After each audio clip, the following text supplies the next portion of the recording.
Bonsoir à tous. Comme vous le savez, malheureusement, cette année, le Salon du Crédit a dû être annulé pour les questions sanitaires que nous connaissons tous. Mais on a tenu néanmoins à maintenir, alors sous un format digital bien sûr, mais à maintenir les conférences et les tables rondes que nous avions prévues à l'origine. Et ce soir, j'ai le plaisir d'accueillir 5 invités que je vais présenter et évidemment après on va dérouler ensemble le sujet prévu, à savoir le marché du courtage et son avenir à court, moyen et long terme. Alors, ce soir, on accueille donc Christelle Molin-Mabille, Bonjour présidente Eric. de CNCEF Crédit. On accueille Michel Fleurier, président de l'Anacofi OBSP. Jérôme Cambournac, DG de la FIB. Bruno Rouleau, président de la PIC, et Farouk Ouraba de la société Neteos. Alors, encore une fois, merci à tous les 5 d'avoir accepté notre invitation. Je vous propose qu'on rentre tout de suite dans le vif du sujet, notre premier thème. Euh, Retour sur une année 2020 qui a décidément été très riche en rebondissements. Est-ce que quelqu'un veut déjà lancer en premier ce sujet, retour sur les temps forts de l'année écoulée? Oui, oui, je peux y aller, Eric. Allez, Giraud. Moi, je retiens trois temps forts que je regrette dans le désordre. Le premier, c'est les recommandations du Haut Conseil de stabilité financière qui nous font tous souffrir. Euh, Sous des prétextes de notions macroéconomiques, mais qu'on ne maîtrise pas très bien. Donc, dont acte, mais décisions prises à l'aveugle, sans tenir compte du reste à vivre, du niveau de revenu. Enfin, on a l'impression que c'est ni fait ni à faire. Le deuxième point que je retiens, c'est ces histoires de politique commune de l'ensemble des banques relatives aux pertes de conventions qu'ils ont délivrées sur les courtiers en prêt immobilier et le parallèle, la baisse de rémunération. Le troisième point fort pour moi, et c'est un peu un pavé dans la mare qui a été lancé par 3 cours d'appel relative à l'intégration des frais de courtage dans le TAEG. 3 cours d'appel se référant au Code de la consommation précisent qu'ils n'ont pas à être intégrés dans la mesure où ils ne sont pas une des conditions d'octroi du crédit. Les cours d'appel de Rennes, de Bordeaux et de Reims, je crois, ou de Metz. On a fait des courriers aux institutionnels, lettres mortes, comme tous les courriers qu'on fait à la FBF, au CCSF, au Haut Conseil, à Bercy. On envoie des courriers recommandés, mais voilà, on ne doit pas les intéresser. Donc, on n'a pas de retour. Je regrette. Donc, voilà, moi, ce que je retiens en point fort sur cette année horribilis 2020. Ouais. Pour 2020, si je peux me permettre, je rejoins en partie Géraud. Effectivement, il y a les recommandations du HCSF qui nous ont un peu bloqués sur pas mal d'activités. La deuxième chose, c'est quand même la situation sanitaire qui a fait que les courtiers se sont retrouvés dans une situation très délicate avec une absence d'activité ou une activité très, très, très ralentie.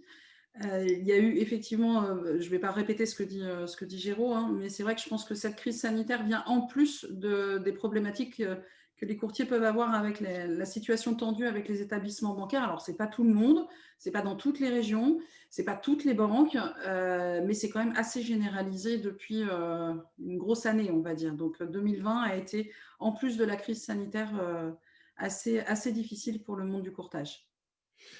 Je rebondis sur ce que tu disais à l'instant, Christelle. Tu disais à propos des relations avec les banques, ce n'est pas forcément toutes les régions. Est-ce que ça veut dire qu'il y a vraiment des différences, je ne sais pas, entre Paris et le reste de la France? Est-ce qu'il y a des particularismes locaux?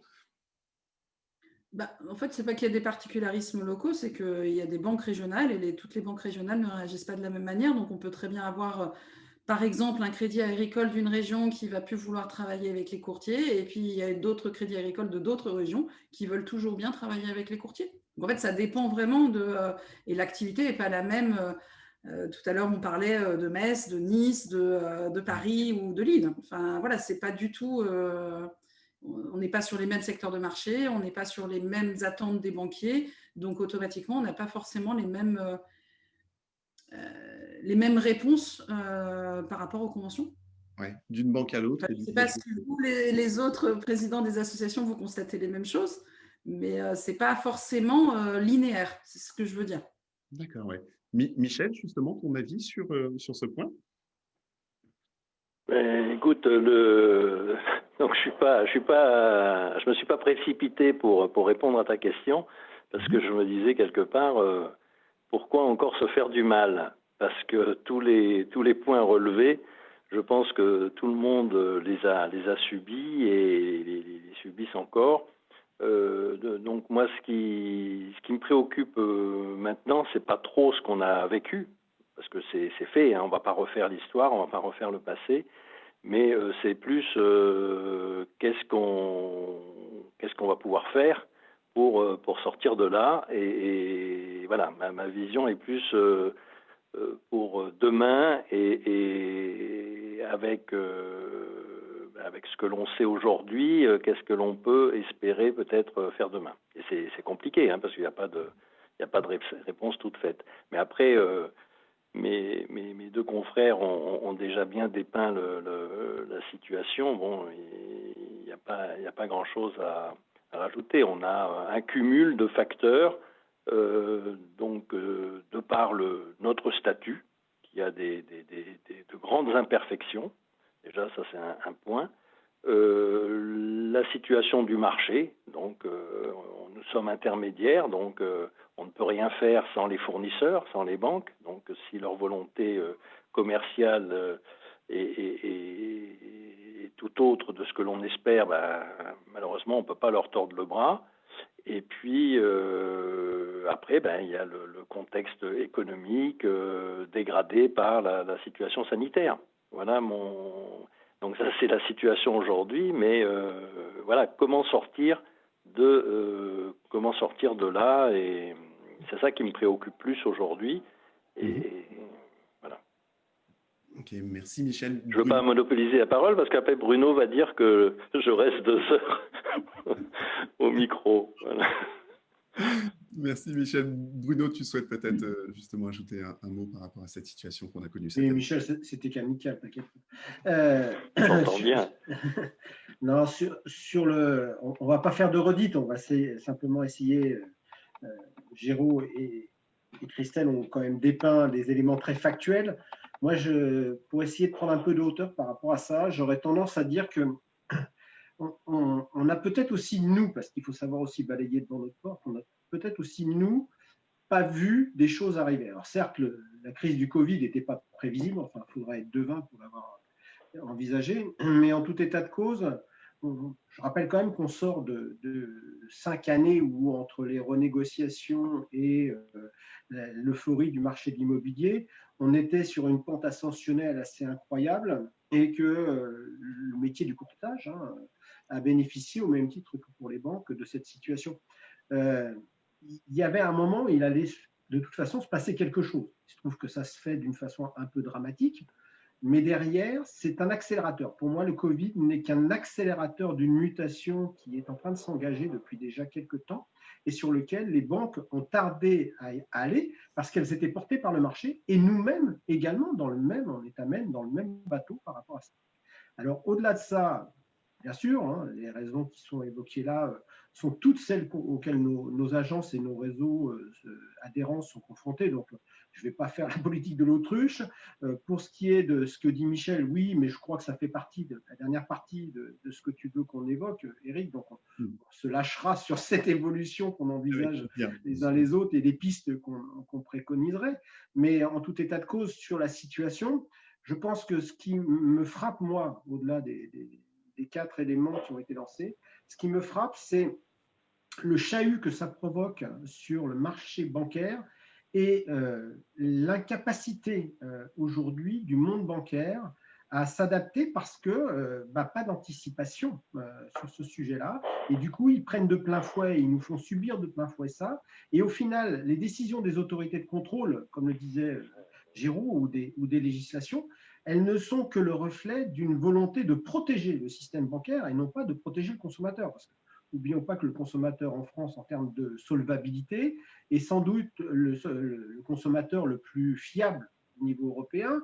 Le taux de défaillance bancaire, malgré les provisions qui sont passées avec désormais, on les provisionne dès 45 ou 60 jours selon la gravité des incidents, mais en tout état de cause, on est très en amont. Ce qui veut dire qu'aujourd'hui, le taux de provisionnement et le taux de défaillance potentielle du marché immobilier auprès des ménages, j'entends, le marché de l'entreprise est un peu différent, mais au sein des ménages, lui, il est hyper sécure. Qui plus est, les dispositions qui ont été prises par le gouvernement pour essayer de préserver ou de retarder l'échéance de l'impact sur l'emploi ont quand même aussi sécurisé les revenus. Et aujourd'hui, bien sûr, il y a des gens qui ont demandé des reports ou des suspensions d'échéance, mais en tout état de cause, j'ai pas vu, au niveau des statistiques de la Banque de France, j'ai pas vu de déferlante sur la commission de surendettement, en tout cas à ce jour. Donc, je dirais qu'on est dans un système où tous les événements qui ont été évoqués sont valables, mais dans un terril qui était déjà propice à ce qu'une allumette fasse sauter la poudrière. Donc, aujourd'hui, c'est ça qui m'intéresse, c'est quelle attitude les banques peuvent avoir par rapport à cette situation qui va les impacter durablement et très durement. Ok, alors merci à tous les quatre d'avoir repris donc, les différents éléments qui nous ont préoccupés cette année. Je rappelle que vous avez chacun des fonctions de présidence ou de direction générale d'associations professionnelles. Comment on peut résumer justement les différentes actions qu'ont menées les associations professionnelles cette année? Parce que Géraud, tu alertais tout à l'heure un petit peu en introduction en disant on n'est pas forcément suffisamment écouté ou entendu. Qu'est-ce qui a été entrepris au cours de ces derniers mois par chacune des associations ou peut-être même par l'ensemble? Est-ce qu'il y a eu des actions concertées?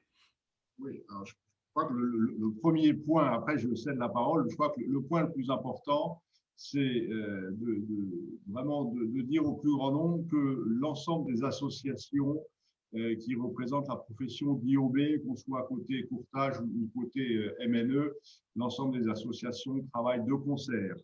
On s'est réunis plusieurs fois, on a eu des entretiens avec la CPR, on va avoir des entretiens avec la DGCCRF. Je crois que le point le plus important, c'est de dire qu'on est tous sur la même longueur d'onde, on défend tous les intérêts de nos adhérents pour envisager une année 2021 et 2022 des années qui soient meilleures.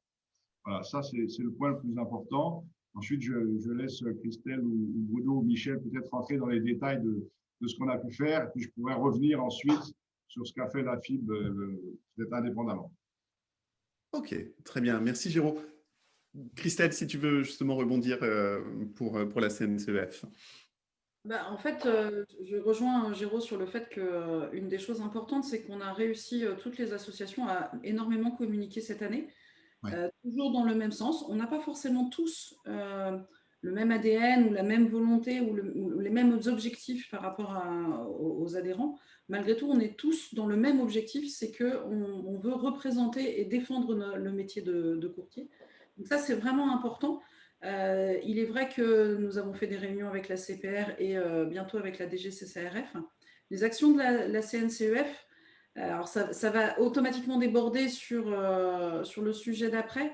L'idée, c'est que moi, je pense que le métier de courtier, et je rejoins Bruno là-dessus, on est dans un tournant. Et on est dans un tournant qui est un virage qui est déjà bien pris en charge depuis déjà de nombreuses années. Et que là, il faut qu'on avance et qu'on arrive à finir ce virage et pour voir quelle est la vision du métier futur et comment on peut vivre ce métier dans les années à venir. Et pas forcément que 2021 et 2022 qui vont être, je pense, en plus des années très particulières du fait de la suite de la crise sanitaire et de la crise économique à venir. Donc, c'est vraiment d'avoir une vision plutôt à plus long terme et de réinventer notre métier. Alors, pas forcément de complètement le changer, mais peut-être de l'adapter avec ces changements qui sont en cours depuis quelques temps. Très bien. Merci Christelle. Bruno? Oui, non, mais les éléments de convergence qui nous portent, de toute façon, sont des éléments de bon sens. C'est-à-dire que même si on a des divergences parfois sur des points de détail, en tout état de cause, ce qu'on a évoqué tout à l'heure comme les constats de l'année 2019 et 2020 parce que c'était déjà parti en 2019. Hein. Je rappelle que sur le dernier trimestre 2019 a été assez catastrophique dans les relations qu'on a pu établir avec les banques. Et on avait déjà, le HCSF, c'est mi-décembre 2019, hein, déjà embarqué. Hein. Donc voilà. Mais ça, c'est un vrai sujet sur lequel on porte cet ADN pour le métier, avec aujourd'hui un métier qui s'est développé énormément, avec des contraintes réglementaires qui se sont empilées pour les banques, mais peut-être même encore plus pour les courtiers, parce que la banque se protège souvent sous des statuts, et on ne parlera pas ici du sujet de l'assurance, par exemple, qui est un vrai sujet, où nous, on est beaucoup plus sévèrement contrôlés et impliqués que le système bancaire. Et à ce titre-là, on a besoin de se positionner par rapport à tout ça. Alors, oui, on a fait effectivement ces démarches-là. Je pense que les uns les autres, on a aussi essayé, non seulement de façon commune, mais aussi de façon individuelle. Hein. Je leur laisserai de nouveau la parole. En ce qui concerne l'APIC, nous, on est allé discuter avec la DGT, on est allé discuter avec le ministère du Logement, on est allé discuter avec le ministère des Finances. On a essayé en tout cas. On a essayé de rencontrer aussi la FBF, on a rencontré l'OCBF, on a rencontré un certain nombre d'acteurs. On a aussi pris contact et langue avec des organisations, des associations de consommateurs, parce qu'aujourd'hui, le métier de l'intermédiaire, il est quand même principalement légitimé par les consommateurs, et donc ne pas évoquer, ne pas discuter avec leurs représentants, même s'ils ne sont pas forcément unanimes, mais en tout état de cause, ça serait aussi un petit peu faire vœu d'ignorer leur point de vue. Et donc, on a beaucoup consulté, beaucoup échangé entre nous et avec les autres. Et aujourd'hui, on en arrive, à mon avis, à un constat, c'est que on est un dégât collatéral.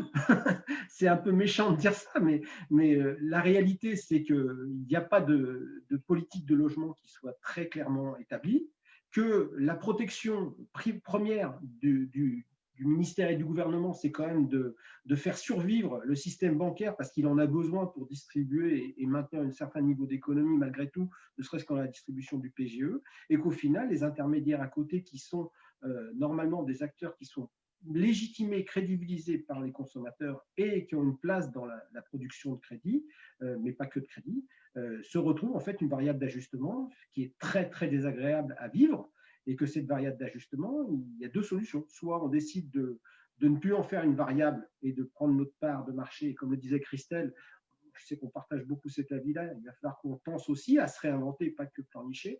Et la deuxième chose, il va falloir aussi qu'à un moment ou à un autre, les autorités nous légitiment aussi, on a besoin aussi de cela pour ça. Donc c'est un lobbying régulier, dur, long, mais nécessaire pour pouvoir instaurer tout ça.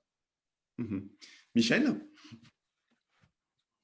Bien, mis à part l'environnement qui nous est pas favorable aujourd'hui, il faut quand même se rendre compte que notre activité, notamment pour le courtage, enfin ou sa forme actuelle, c'est une profession qui est relativement jeune, hein, puisque ça a été mis en place à partir de 2013. Donc peut-être que tous les acteurs n'avaient pas pris en compte justement la spécificité du courtier et son indépendance. Et d'ailleurs, avec nos amis des autres associations, lorsqu'on a rencontré la CPR dernièrement, on a justement bien fait ressortir que nous exercions une activité d'indépendant par rapport aux banques, et justement en étant renforcé d'ailleurs même par la réglementation qui nous a donné la possibilité de faire du conseil pur, conseil indépendant, avec rémunération. Donc c'est quand même dans tous les points négatifs évoqués, on a quand même quelques points qui nous permettent de bifurquer et d'orienter au moins, mais je veux dire, on ne peut pas faire avec cette activité de volume ou des choses comme ça. Donc effectivement, il faut tenir compte du marché. Peut-être que les pure players en courtage, en crédit, ont une certaine fragilité si leur seule ressource provient de la distribution du crédit, parce que ce sera toujours un problème de marché. Donc si l'autorité, le gouvernement ou tous ceux qui sont aux manettes décide à un moment donné qu'il y a un ralentissement pour l'accès au crédit, inévitablement notre activité en pâtira. Donc c'est là qu'il faut que chacun, en fonction de ses compétences, de ses envies, s'oriente ou complète son activité pour pouvoir faire face à cela. Maintenant, je pense que à très court terme, on n'a pas trop grand-chose à espérer sur le fait de retrouver des volumes corrects en crédit, parce que comme l'a initié un peu Bruno tout à l'heure, il n'y a pas de volonté de notre gouvernement de favoriser l'immobilier et de débloquer les crédits par rapport aux particuliers. Aujourd'hui, leur préoccupation, d'ailleurs ça avait été annoncé assez clairement, ils recherchaient plutôt à diriger l'épargne des ménages vers les entreprises. C'était plutôt leur volonté, plutôt que d'aller vers l'immobilier. Donc je pense que là-dessus, on n'a pas trop à espérer à court terme. Par contre, on a dans les points positifs, on a quand même, il faut regarder qu'aujourd'hui le courtage a pris une part légitime et bien affichée. Hein, là aussi, Bruno l'a dit, on est quand même plébiscité par les consommateurs, donc c'est quand même positif. Donc, est-ce qu'on a une idée justement de l'évolution de la part de marché des courtiers? Ça fait 2 ans qu'on parle de 33-35% de crédits intermédiaires. Est-ce que vous avez des infos montrant encore une tendance à la hausse de cette part de marché? Aujourd'hui, tu vas avoir ça a été quand même assez chahuté parce qu'on a d'une part eu des périodes avec la renégociation où les banques ont quand même sacrément mis des hauts-là sur l'attitude et sur la volonté que les courtiers ne jouent pas le dumping, même si l'essentiel de la renégociation, c'est toujours quelque chose à laquelle je m'amuse à évoquer, que je m'amuse à évoquer avec les banques, c'est que les 3/4 des renégociations sont quand même le fait des banques entre elles, déjà. Donc, c'est assez amusant qu'on nous ait fait porter ce chapeau-là alors que l'essentiel est fait par eux-mêmes. Mais si on accepte ces années 2017, voire un petit peu de 2018 sur le sujet de la renégociation, on est là, cette année, on va finir à peu près à 200-210 milliards là-dessus. Si tu enlèves la renégociation, on va être autour de 180-185 milliards, ce qui sera une très belle année parce qu'on a embarqué du 2019 qui n'avait pas pu être traité, qui a été traité par un confinement, on pourra en reparler aussi. Mais là-dessus, la part de marché du courtage en 2019, elle est estimée aux alentours de 35-37% à peu près, avec derrière des disparités fortes selon les spécificités et surtout selon les établissements bancaires, puisque tu as par exemple, on a tradition à dire avec nos partenaires bancaires quand on les rencontre que sur l'Île-de-France par exemple, notamment les mutualistes, ont des parts de marché de la part des courtiers qui franchissent allègrement même les 50%. Certains n'hésitent pas à dire presque 60%. Bon, j'en serais peut-être pas là, mais en tout cas 50% c'est sûr. Et tandis que dans certaines régions en province, sans faire de parisianisme, certains secteurs où des banques mutualistes ont une prépondérance vraiment très très forte sur leur marché, elles ont une tendance à pas forcément recourir à ce canal d'acquisition de clientèle. Et à ce moment-là, la part de marché du courtage est beaucoup plus modeste et on tombe globalement à 1/3. Aujourd'hui, on va dire que si on tient compte des évolutions sur la période Covid, etc., moi, je la projette aux alentours de 33-35% pour l'année 2020. Avec un très bon seuil de résistance, finalement. Oui, c'est ça. On aurait pu penser que finalement, on s'écroule, parce que c'était un peu le torpillage bancaire. Donc, c'était un peu ça aussi qu'on pouvait avoir. Donc, c'est du positif quand on estime que la part des courtiers sera encore dans cette zone 33-35 pour cette période que l'on traverse. Oui, surtout que je pense qu'on devrait être reconnu d'utilité publique. Parce que, ils me demandent d'ailleurs si ce n'est pas ce que les banques nous reprochent, c'est qu'on a été quand même des sérieux acteurs de la baisse des taux depuis quelques années, notamment en termes de prêts immobiliers, d'un point de vue microéconomique, d'un point de vue macroéconomique, c'est autre chose. Mais il est clair que si les courtiers n'avaient pas été là, les consommateurs, depuis plusieurs années, n'auraient pas pu bénéficier de taux aussi bas. C'est pour ça que je vous dis qu'on pourrait revendiquer auprès des associations de consommateurs un rôle d'utilité publique pour la profession de courtage. Et en assurance, c'est pareil, hein, c'est exactement pareil. Voilà, petite anecdote, petite pause rigolote C'est une bonne idée, Géraud. On va essayer de revendiquer ça, en effet. Géraud, je pousserais la provocation jusqu'à dire acteur d'utilité bancaire, parce que quand même, il ne faut pas oublier qu'après la période des subprimes, quand il a fallu qu'ils repartent à la conquête de la clientèle, heureusement qu'ils nous avaient pour aller chercher les clients, parce que leur taux de confiance et de défiance de la part du consommateur était quand même assez impressionnante. Voilà, c'est dit. On est complémentaires aux banques. Enfin, notre métier n'est pas contre les banques ou avec les banques, on est vraiment complémentaires au métier de banquier. Quand on regarde aujourd'hui, malgré tout, on est des fournisseurs et des apporteurs d'affaires qui leur permettent d'acquérir de la clientèle assez simplement et en général de la clientèle de plutôt de bonne qualité. C'est vrai. Donc, on est vraiment complémentaires à leur marché. Il faut les métiers aujourd'hui qu'elles sont de moins en moins en mesure de faire, soit par compétence ou par incompétence, soit tout simplement par une raréfaction du nombre de points de vente des agences bancaires en France. Et on n'est qu'au début de la fermeture des agences. Essayer de monter un prêt immobilier à 19h le soir, dans les banques, ce n'est pas possible. Avec les courtiers, c'est possible. Voilà, on offre des services que la banque n'est plus en mesure d'offrir aujourd'hui.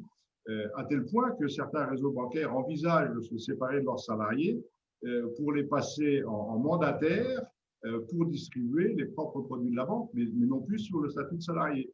Ce qui prouve bien que le métier de courtier est absolument incontournable aujourd'hui dans le métier de la distribution bancaire.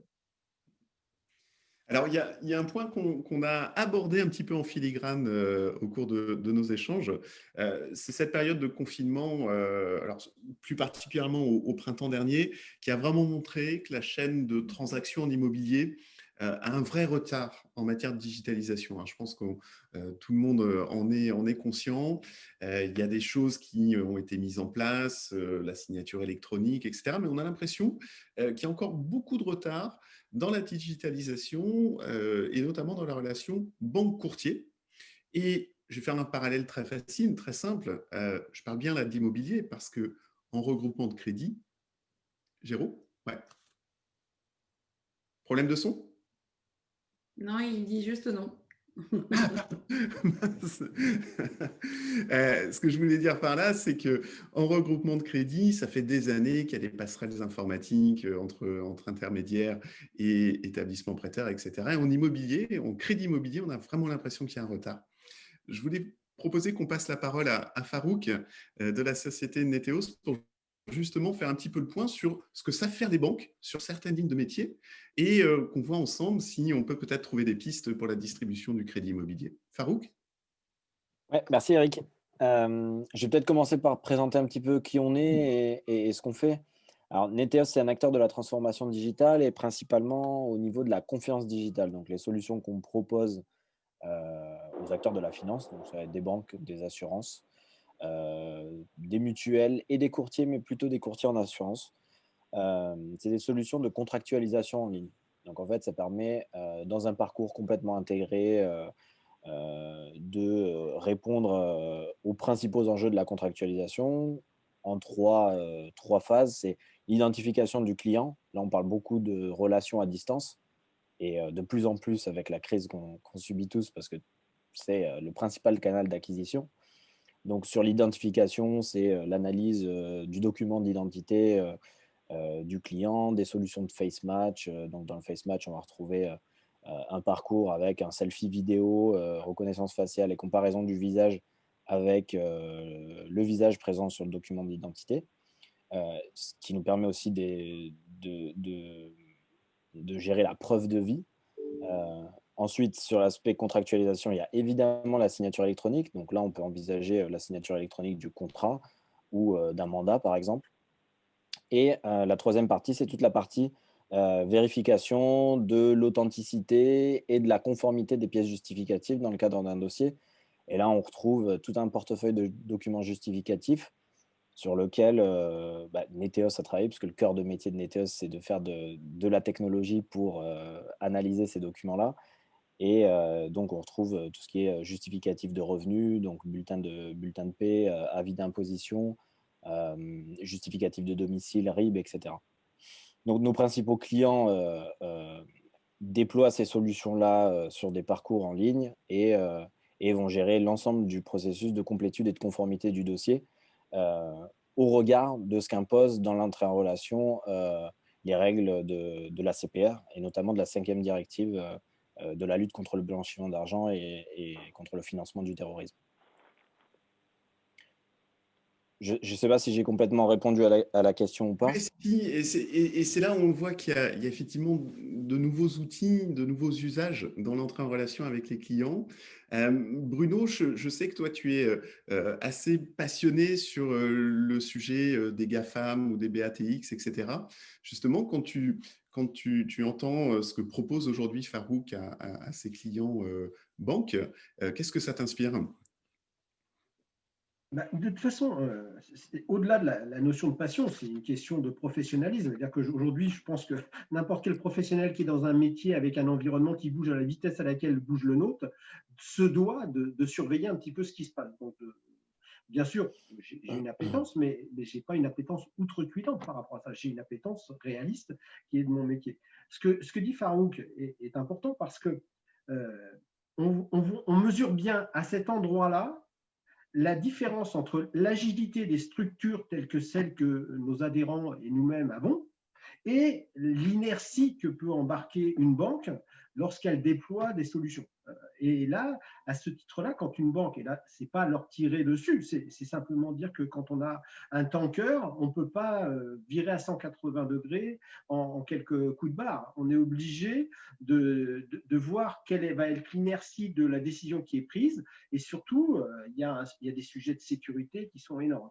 Donc, nous, on est peut-être moins confrontés à ça parce qu'on est plus petit, on est plus agile et surtout, on a des contraintes qui nous sont données par nos autorités de régulation qui embarquent moins de responsabilités parce qu'on est sur des métiers, même si on a parlé de diversification tout à l'heure, on est sur des métiers qui sont assez monoproduits ou biproduits dans tous les cas. Alors que la banque aujourd'hui, on est tous confrontés à ça. C'est une marketplace de produits financiers, voire même de ce qui n'est plus financier. C'est une marketplace de téléphonie, c'est une marketplace d'abonnement, c'est une marketplace de tout ce qu'on veut, mais c'est plus simplement un crédit et des dépôts d'épargne. Donc, ça veut dire qu'ils sont obligés de mêler une multitude de juridictions, une multitude de législations qui viennent polluer un petit peu leur sujet. Mais et ça revient à ce que je disais tout à l'heure, c'est qu'en fait, les banques se sont crues tellement importantes et incontournables, too big to fail, too big to conturn, hein, ça pourrait être ça, ça serait que dans tous les cas, elles ne pensaient pas qu'elles seraient attaquées aussi vite et aussi durement sur tous les segments de leur activité. Et du coup, elles ont pris énormément de retard. Et quand elles ont essayé de rattraper le retard, elles sont allées sur des fintechs ou sur des startups qui sont allées pour essayer de combler des sujets. Et à chaque fois, quasiment à chaque fois, ça a été de l'argent fichu à la poubelle. Quand on voit, on ne va pas nommer les établissements bancaires, mais à chaque fois qu'ils ont acheté des petites sociétés pour essayer de combler leur retard, ils sont aperçus que ça posait un problème d'intégration, ça posait un problème surtout de mentalité. Parce qu'aujourd'hui, la banque a besoin de gérer son virage là-dessus, et son virage, il est essentiellement organisationnel, social, et de tout ce qu'on a évoqué. Donc, ce que dit Farouk, c'est là, c'est qu'aujourd'hui, on n'est peut-être pas tous au même point derrière, on n'a pas tous forcément les mêmes prestats à nos côtés, mais dans tout état de cause, on avance à une vitesse qui va 10 fois plus vite que l'établissement bancaire, et aujourd'hui, on est prêt. Pour la plupart d'entre nous, on est prêt, c'est les banques qui ne sont pas prêtes. Donc, cette passerelle et ce chemin, cette fluidité du parcours client, elle est stoppée parce qu'à un moment, boum, ça bloque. Et on l'a d'ailleurs même vécu au-delà de la banque, avec le sujet des notaires au moment du premier confinement, où finalement, tout le monde avait réussi à se débrouiller pour être là et tout bloquait à l'enregistrement des publicités foncières et chez les notaires. Et c'est ça, c'est qu'en fait, ce n'est pas que les banques qui sont en retard, c'est la chaîne en général de la production de services en France qui est très à la bourre. Farouk, je reviens sur un point que tu évoquais en présentant Neteos. Tu disais que vous avez aujourd'hui quelques clients qui sont courtiers, mais alors, courtiers en assurance. Est-ce que tu peux nous donner quelques exemples d'utilisation de services que vous proposez à des clients courtiers en assurance? Oui, bien sûr. Alors, Un des principaux courtiers en assurance qu'on accompagne, ça va être Alptis. Et on fait principalement de la signature électronique avec Alptis, complètement intégré dans leur parcours. Et c'est sur de l'assurance de prêt globalement. Et quelques autres produits d'assurance. Après, on fait de l'assurance complémentaire santé, auto aussi, sur pas mal de parcours. Mais nous, le regard sur le produit qui va être commercialisé grâce au parcours qu'on va mettre en place, on a une expertise juridique sur le niveau de valeur de signature électronique qu'il faut mettre en place pour tel ou tel produit. Et ça, on le construit avec notre client parce que le risque est aussi lié au produit qui est commercialisé directement en ligne. On peut accompagner là-dessus par rapport au texte qui régule la signature électronique européen, c'est la réglementation EIDAS principalement. Mais on va avoir moins de connaissances produits fines sur l'ensemble de ce que peut déployer notre client. Et c'est pour ça que pour moi, c'est un peu compliqué de m'insérer dans ce débat-là parce que je n'ai pas une connaissance très fine du monde du courtage et encore moins sur du financement de prêts en immobilier. Mais en tout cas, pour compléter ce que disait Bruno, c'est vrai que pour nous, c'est un marché et on n'a pas vraiment de clients courtiers en crédit parce que c'est un marché qui est très diffus et qui est compliqué à toucher. Et la manière dont on a choisi de l'aborder, c'est principalement avec des partenaires. Et c'est pour ça qu'aujourd'hui, Syneteos participe au Salon du Crédit. C'est parce qu'on a approché courtier web et il y a aussi d'autres acteurs qu'on approche. Et l'idée, c'est de passer par des canaux éditeurs de logiciels ou intégrateurs de solutions pour apporter ces solutions-là dans les mains des courtiers crédit et qui puissent rentrer dans cet effort de professionnalisation, comme l'a très bien dit Bruno. Et nous, on sait qu'on a une place, nos outils ont une place dans ces parcours-là. Et maintenant, c'est de trouver le chemin pour pouvoir les démocratiser. Je comprends, ouais. Ok. Merci beaucoup, Farouk. Alors, Christelle, je me souviens quand on avait préparé ensemble cette table ronde, on avait prévu évidemment de parler de digitalisation, transformation numérique, etc. Mais tu avais eu cette petite phrase que j'avais trouvée très intéressante. Tu avais dit, OK, il faut qu'on se prépare au monde de demain, mais sans oublier l'humain. Alors, est-ce à dire que le métier de courtier est vraiment un métier de femmes et d'hommes, vraiment un métier d'humain? Évidemment.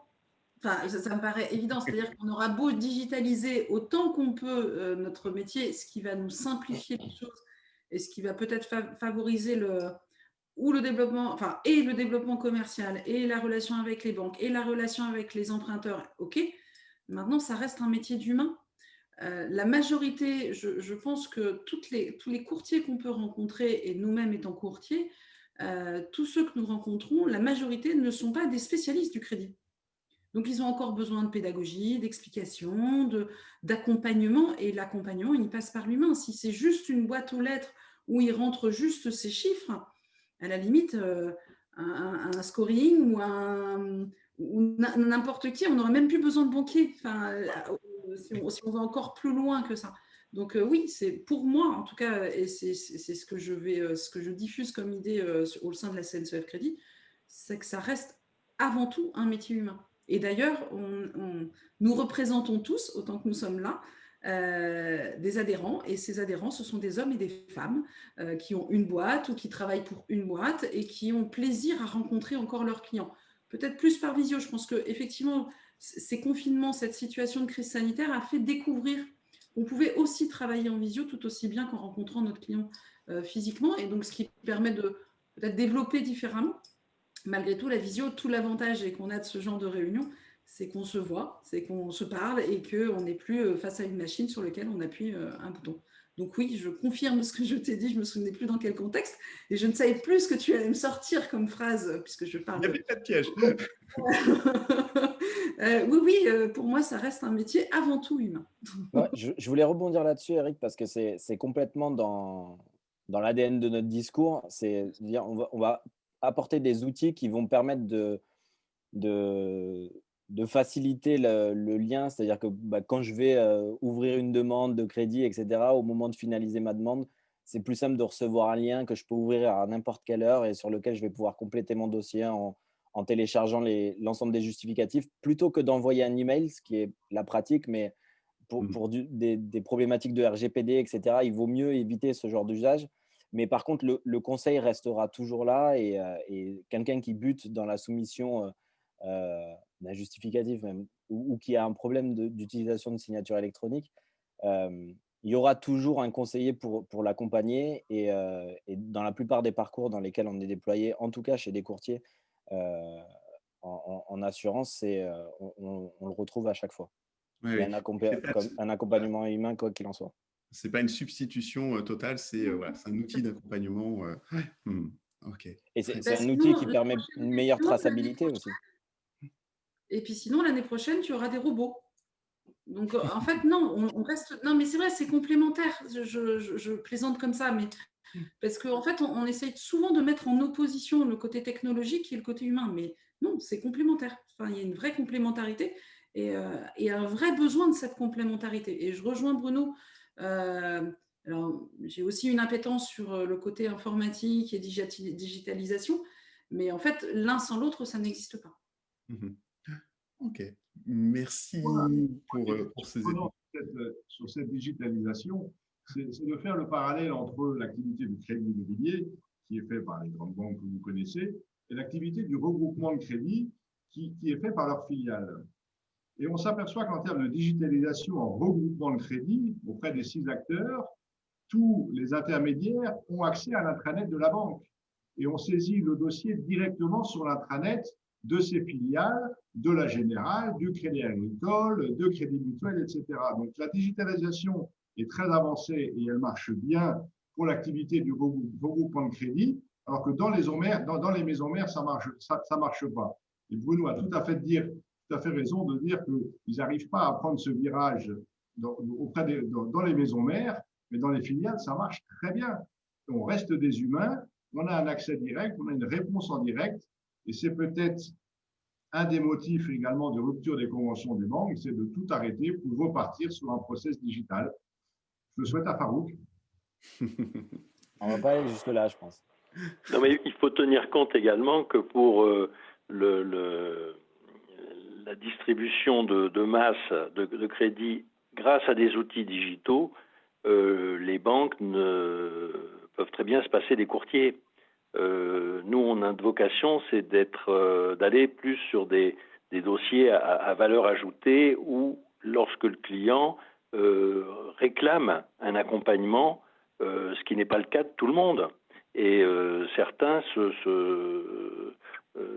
suffiront d'avoir un accès direct. D'ailleurs, les banques ont souvent dit que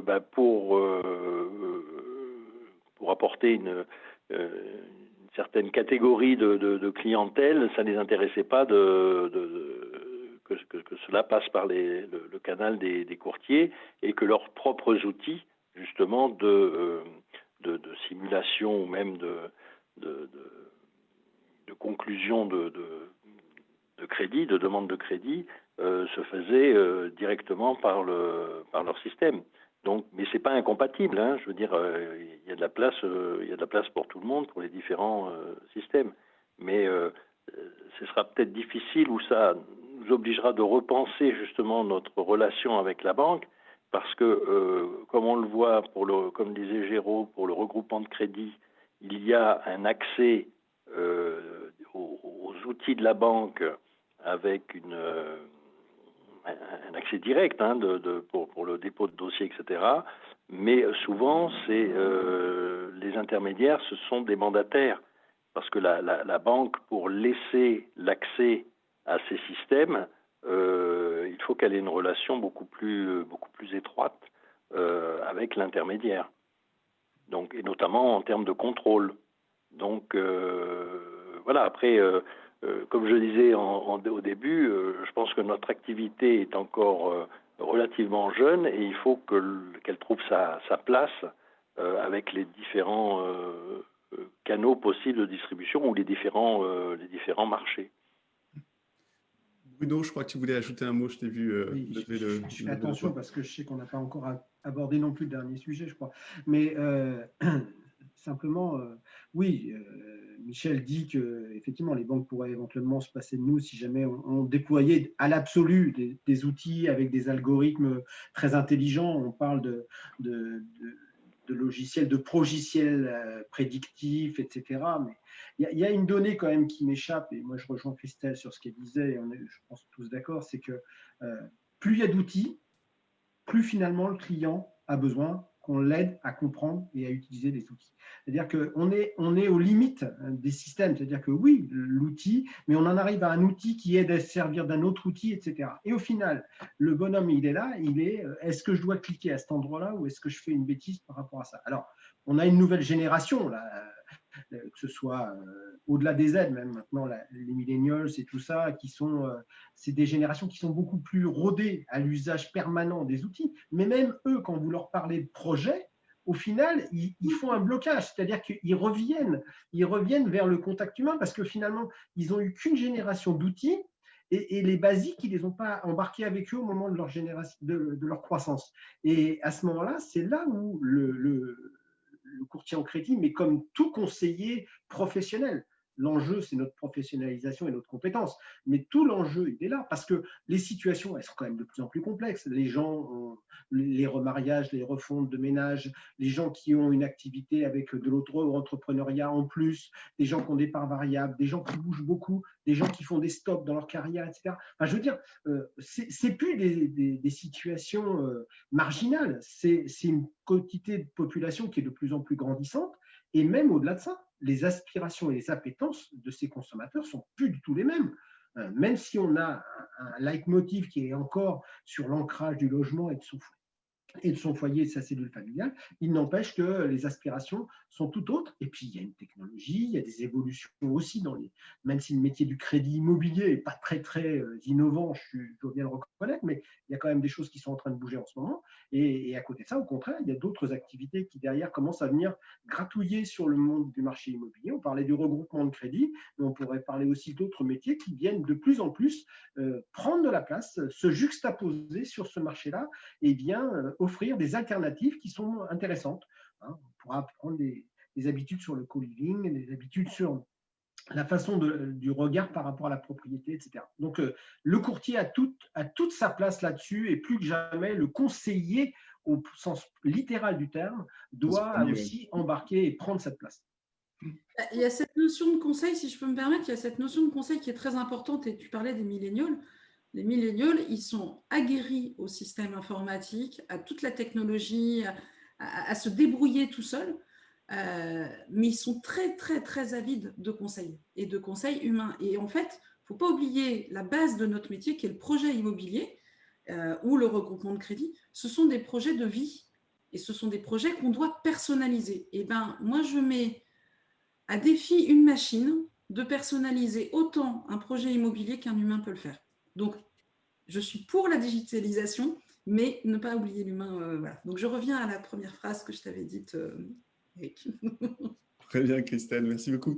On va saluer Farouk qui va devoir s'absenter, puis on va poursuivre, on va enchaîner sur notre dernier point. Farouk.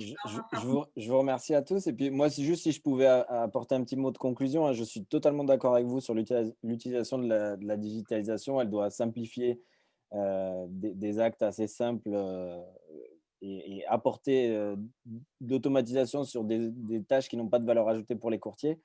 Et moi, je me retrouve complètement là-dedans parce que j'ai un courtier, j'ai 31 ans, je viens d'avoir un petit garçon.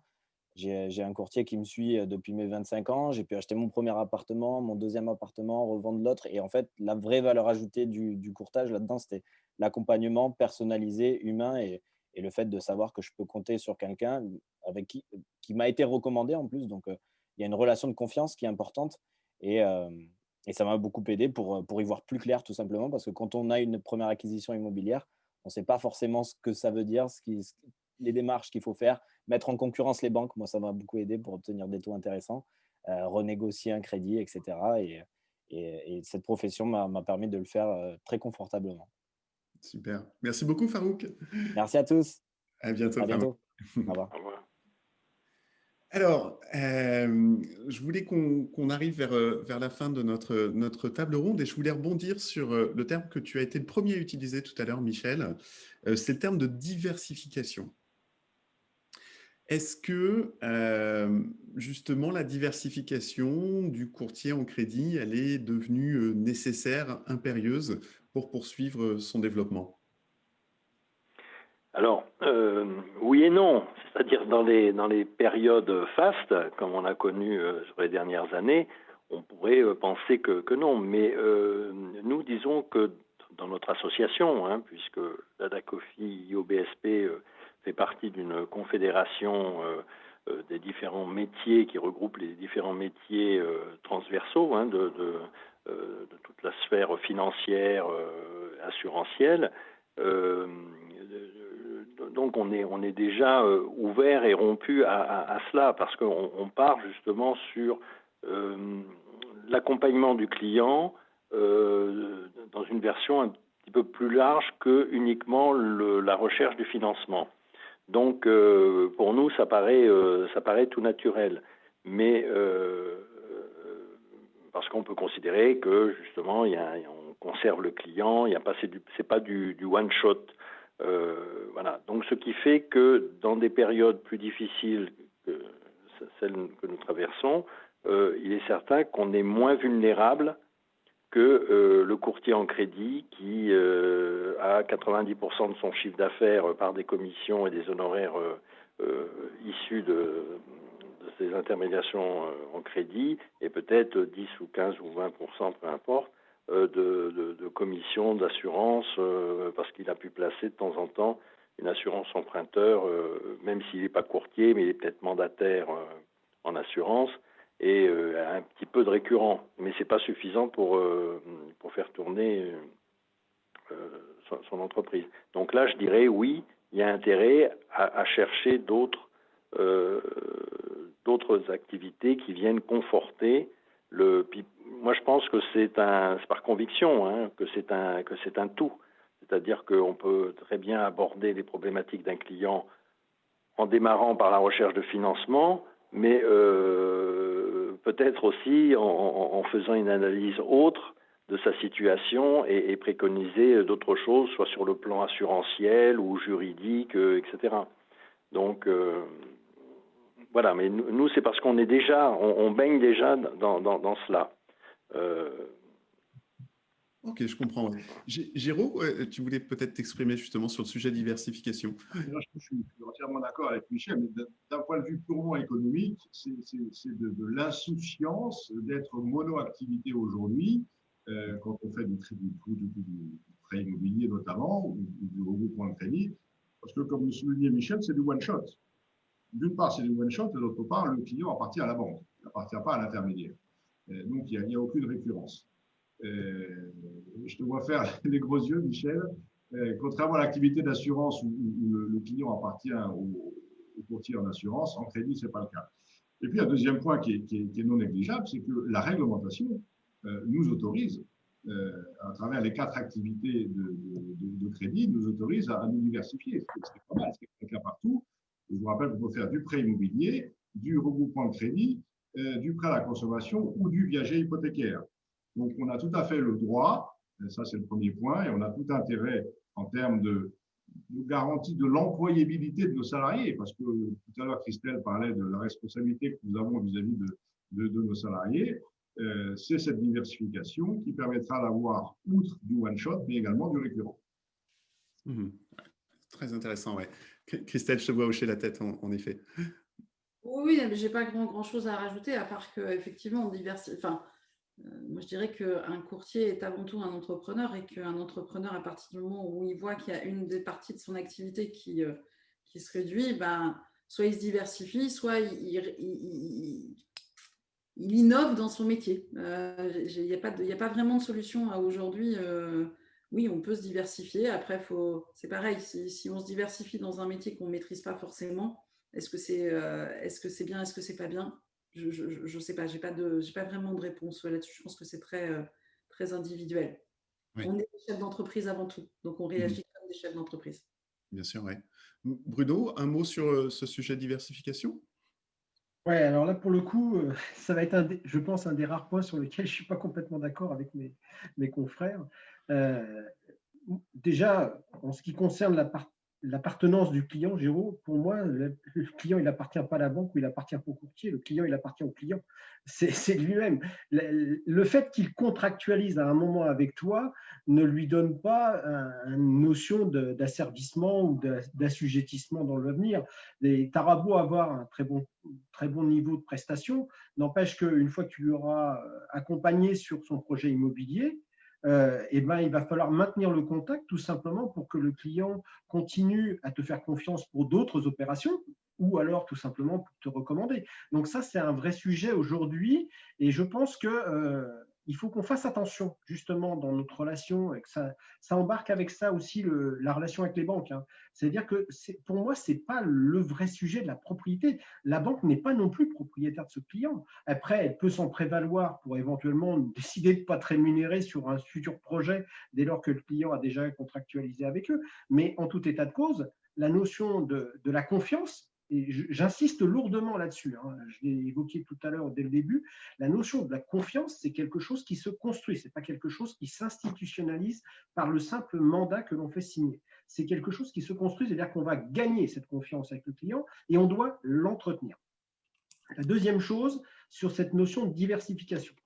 Il y a des gens qui auront une appétence et une compétence pour pouvoir effectivement embrasser d'autres activités et on en a hein, autour de la table des gens qui maîtrisent, en plus c'est vrai que ce soit pour Christelle ou pour Michel, leurs adhérents maîtrisent naturellement des multi-activités. Donc, je n'irai pas remettre en cause en disant que c'est une nécessité. Bien sûr, ce que dit Géraud, ce que dit Christelle, c'est tout à fait légitime. On a des entrepreneurs. L'objectif premier d'un chef d'entreprise, c'est de pérenniser la vie de son entreprise pour des raisons, premièrement, personnelles de vie et deuxièmement, de ses équipes qu'il embarque avec lui. Mais le sujet, il doit être beaucoup plus fin que ça. J'ai une vue par rapport à ça, c'est qu'on est souvent à combattre l'idée que le banquier veut tout prendre chez un client. Il arrive pour un projet immobilier et puis il va avoir la multirisque habitation. Alors on dit oui, mais c'est lié à l'immobilier. Et puis il veut avoir l'assurance emprunteur. Oui, mais c'est lié au crédit immobilier. Il veut avoir éventuellement demain un fournisseur d'énergie. Hein, il y en a déjà qui le font. Oui, mais c'est parce que c'est lié à l'habitation. Enfin bref, il y a un moment, je me pose des questions. On ne va pas citer une banque un peu rurale avec des couleurs vertes qu'on aura tous identifiées, mais quand on a vu l'implication qu'ils ont eue dans le marché du logement, de la transaction immobilière par rapport au crédit et à l'ouverture de compte qui était derrière, on a bien vu qu'il y avait quand même une réticence, voire une résistance de certains clients à être embarqués dans une chaîne où finalement il a toujours le même interlocuteur. Donc prenons garde à ne pas tomber dans ce travers-là aussi. Moi, je préfère des gens s'il y a des gens qui ont de la compétence pour ça, aucun souci. Si jamais on est là-dedans, autant comme on est raffineur de données, raffineur d'informations sur la vie du client, autant nouer des partenariats avec des gens de confiance qui sont à côté de nous et puis partager, entre guillemets, ce projet et ces projets de ces clients parce qu'on ne peut pas être bon partout, ou en tout cas ceux qui le sont, tant mieux pour eux, mais ce n'est pas la généralité. Donc je préfère être un très bon professionnel sur mon sujet, nouer des partenariats avec d'autres très bons professionnels et partager ce client, même s'il n'en a pas la propriété, mais partager les projets de ses clients ensemble. En tout cas, c'est l'avis que je partage, mais avec pas mal d'autres acteurs, mais ça n'empêche pas qu'il peut y avoir des très très bons professionnels, et j'en ai autour de la table ici virtuelle, qui ont déjà fait l'épreuve de ça, et les clients sont ravis de faire affaire avec eux, et que quand ils ont un crédit immobilier, ils font aussi l'opération de financement de l'assurance pour leur famille, et ils font aussi le projet de défiscalisation derrière, etc. Et c'est logique parce que le client, en fait, la clé, c'est pas la diversification, la clé, c'est la confiance qu'ils ont réussi à nouer avec le client, c'est tout. Pour rajouter juste un petit point, c'est la compétence et la valeur ajoutée apportée. Tant qu'il n'y a pas de valeur ajoutée, on ne va pas bien loin. Donc voilà. Donc je parlais pas moi je suis entièrement d'accord avec ce que dit Bruno. Je parlais pas d'une diversification pour se diversifier et le faire à n'importe quel prix. Je veux dire, après ça peut se faire soit par des partenariats de différentes façons, chacun en fonction de de ses souhaits d'entrepreneur, de ses capacités, de ses possibilités, du staff qu'il a autour de lui. Enfin, il y a tellement de cas. Chaque courtier est différent, hein, donc voilà. Mais on doit toujours faire. Enfin, moi, c'est ce qui me motive toujours, c'est d'avoir une réelle valeur ajoutée. Tant que j'ai une valeur ajoutée forte, je suis crédible vis-à-vis de mon client.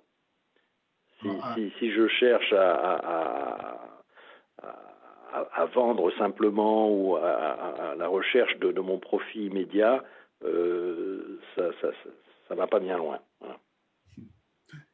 Tu pourras couper au montage, mais attention à l'emploi du terme valeur ajoutée dans notre métier, parce que le mot taxe n'est jamais très loin. Oui. Bon, alors, on arrive au terme de notre table ronde. Ce que je voulais vous proposer, c'est que chacun votre tour, en une phrase, 2 phrases, 3 phrases, vous donniez justement quelques clés par rapport à votre vision du métier de courtier, quelques clés pour aborder 2021 avec un petit peu plus d'enthousiasme et de sourire, parce que, encore une fois, on a vécu une année très particulière. Christelle, peut-être on commence par toi, si tu veux bien. Tu aurais pu nous préparer quand même à ça avant, pour réfléchir au slogan. Moi, je suis assez optimiste en fait. Je pense que j'ai souvent les mêmes mots qui reviennent, donc je suis désolée à vous qui me voyez souvent en réunion, enfin de temps en temps en tout cas. Je pense que notre métier a besoin de se réinventer. Alors, ce n'est pas forcément se réinventer, mais d'évoluer. Donc, je suis plutôt optimiste. Je pense que cette période de 2020 qui a été très compliquée, qui fait la suite déjà d'une période, et là, je rejoins Bruno sur une période un peu déjà compliquée, ça ne peut pas être pire. On a été obligé de changer nos modèles, d'envisager autre chose. On a eu le temps aussi de réflexion, malgré tout, même si on a encore eu, il y a quand même du business encore, malgré tout, on a un peu plus de temps. On a eu, ne serait-ce qu'au printemps, je pense qu'il y a eu des coups d'arrêt pour pouvoir réfléchir à comment on peut faire. Moi, je crois beaucoup en la qualité de la prestation, en respect de la réglementation est un vrai plus pour le business parce qu'on respecte le consommateur et on est dans une certaine obligation vis-à-vis de lui et vis-à-vis du conseil qu'on peut lui apporter. Je pense qu'il est nécessaire que nous soyons le plus raccord possible avec notre façon de conseiller nos clients, leur façon de leur apporter une vraie plus-value et dans nos obligations réglementaires. Et je pense que les associations sont, enfin en tout cas la CNCF Crédit, c'est un de nos métiers premiers, c'est les obligations réglementaires et de le faire pour que ce soit au service du business et non pas l'inverse. Voilà, je suis plutôt optimiste, même si je pense qu'il y a des difficultés en ce moment. Mais ça fait du bien à entendre ton optimisme, Christelle. Merci beaucoup. Géraud, un mot de conclusion aussi de ton côté pour saluer l'arrivée d'une nouvelle année dans les quelques semaines à venir. Je vais essayer de faire vite, mais je suis entièrement d'accord avec Christelle. Si on fait un petit retour en arrière, quand la loi de sécurité financière est sortie en 2003, tout le monde a crié au loup, les CIF se sont dit on ne tiendra jamais, on va crever, on va fermer. Et ils sont de plus en plus nombreux. On a vu passer 2008, je ne vais pas refaire la crise des subprimes, on a vu passer un afflux de réglementation depuis les lois Lagarde de 2010 qui est absolument incommensurable. Et dans le même temps, c'est un mot très à la mode, la courbe d'inscrits des intermédiaires à l'ORIAS ne cesse de croître avec plus de 100 000 inscriptions à l'ORIAS, 65 000 IAS et 35 000 IOB. On a toute une génération de jeunes intermédiaires IAS, IOB qui s'inscrivent à l'ORIAS et qui se lancent dans l'activité et qui sont porteurs d'espoir. Moi, je n'ai pas de souci particulier pour 2021, 2022 et plus tard. Les crises financières ont montré qu'il fallait s'adapter, qu'il fallait se diversifier, mais j'ai toute confiance dans les capacités de l'ensemble des intermédiaires qui appartiennent ou non à nos associations. Ça pourra faire l'objet d'une autre conférence. Pourquoi la majorité des intermédiaires ne sont pas dans les associations? Pourquoi la majorité des intermédiaires ne respectent pas la loi, ne serait-ce qu'au regard de l'obligation d'offrir un service médiation aux consommateurs? Je garde toute confiance. Pour ceux qui nous regardent, rejoignez-nous. Vous avez en face de vous 3, 4, 5, 6 associations qui sont gérées par des bénévoles qui ont la passion du job. Rejoignez-nous, mettez-vous dans le cadre réglementaire et tout se passera bien pour les années qui viennent. Bonne année 2021. Super, merci Géraud. Bruno ou Michel? Je sais pas. Bruno. Bon, bah. Vas-y, Michel, voilà, pardon. Non, ben, je vais faire court. Moi, je dirais simplement, il y a, dans des situations comme ça, on a besoin de valeurs fortes pour justement se raccrocher et rester sur les rails. Donc, je crois à l'avenir, mais vraiment très fortement à l'avenir du courtage. Comme je l'ai dit tout à l'heure, profession nouvelle qui doit prendre ses marques, mais on a tous les ingrédients pour asseoir vraiment son développement. Là, ça fait aucun doute quand les financements pourront se faire plus facilement, ça ira beaucoup mieux. Là, j'ai pas de crainte à ce niveau-là. Et maintenant, je me rallie toujours à la règle des 3 I. J'avais rencontré quand j'étais tout jeune courtier un professionnel, un vieux de la vieille, comme on appelait ça, qui m'a appris la règle des 3 I, c'est-à-dire en disant le courtier, il doit être intelligent, imaginatif et intègre.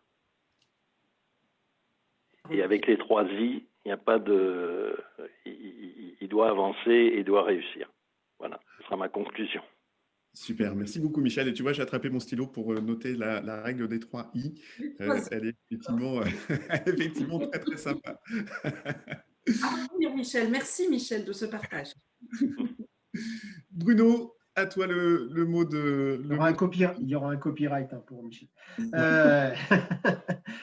Non, mais alors moi je suis hyper optimiste, pas démesurément parce que ça serait quand même peut-être un petit peu inconvenant par rapport à la situation actuelle, mais je suis hyper optimiste. Alors je suis optimiste à 2 titres principaux. La première sur tout simplement la saisonnalité et la courbe, la conjoncture, on va dire ça. Premièrement, là on va quand même vivre encore à mon avis un premier semestre très compliqué. Il ne faut pas se voiler la face. On a la vague des effets de la crise économique qui vont venir après la vague de la crise sanitaire. Je ne veux pas crier cocorico avec l'histoire du vaccin et lancer une polémique là-dessus, mais bon, visiblement, et on va tous se le souhaiter, c'est qu'effectivement, ça nous permette de reprendre un cours de vie un peu plus normal au regard de nos habitudes anciennes. Je ne voudrais pas imaginer que ce qu'on vit en ce moment, c'est bien de notre habitude, ça ne me plairait pas vraiment, j'avoue. Et toujours dans cet esprit-là, il va falloir qu'il y ait un rattrapage. On l'a vu là, sur l'été, quand on a déconfiné, les gens avaient des obligations, les mutations, l'achat impératif, les entrées en école, les sorties d'école.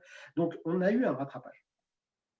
Ce rebond, il va avoir lieu de toute façon aussi en 2021. À chaque fois qu'on a eu une crise, derrière un effet d'affaissement, on a toujours eu un effet de rebond qui a toujours été violent. Alors, je ne veux pas dire que c'est parce que ça a eu lieu, ça aura, mais c'est simplement que l'appétence pour les Français sur l'acquisition d'un logement, sur le fait d'ancrer, et puis la nécessité sociétale de pouvoir se positionner dans un environnement qui, son logement, son bien, c'est quand même essentiel.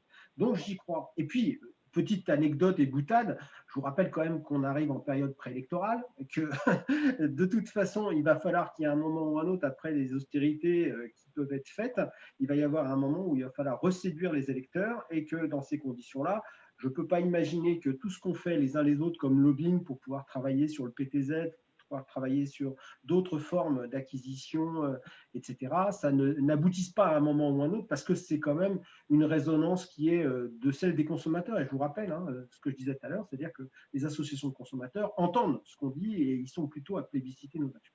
Ça, c'est sur la notion de conjoncture. Donc, je vois un premier semestre chahuté et à partir d'un deuxième semestre 2021, vraiment un rebond là-dessus, sachant que dans cet esprit-là, et c'est mon deuxième sujet d'espoir, c'est que le système bancaire est en pleine réorganisation, pour ne pas dire chambardement interne, pour des questions de rentabilité, pour des questions d'organisation sociale, pour une question d'empilement réglementaire. Et puisqu'on va être inscrit durablement dans des taux bas, ils vont être obligés d'aller chercher de l'argent ailleurs.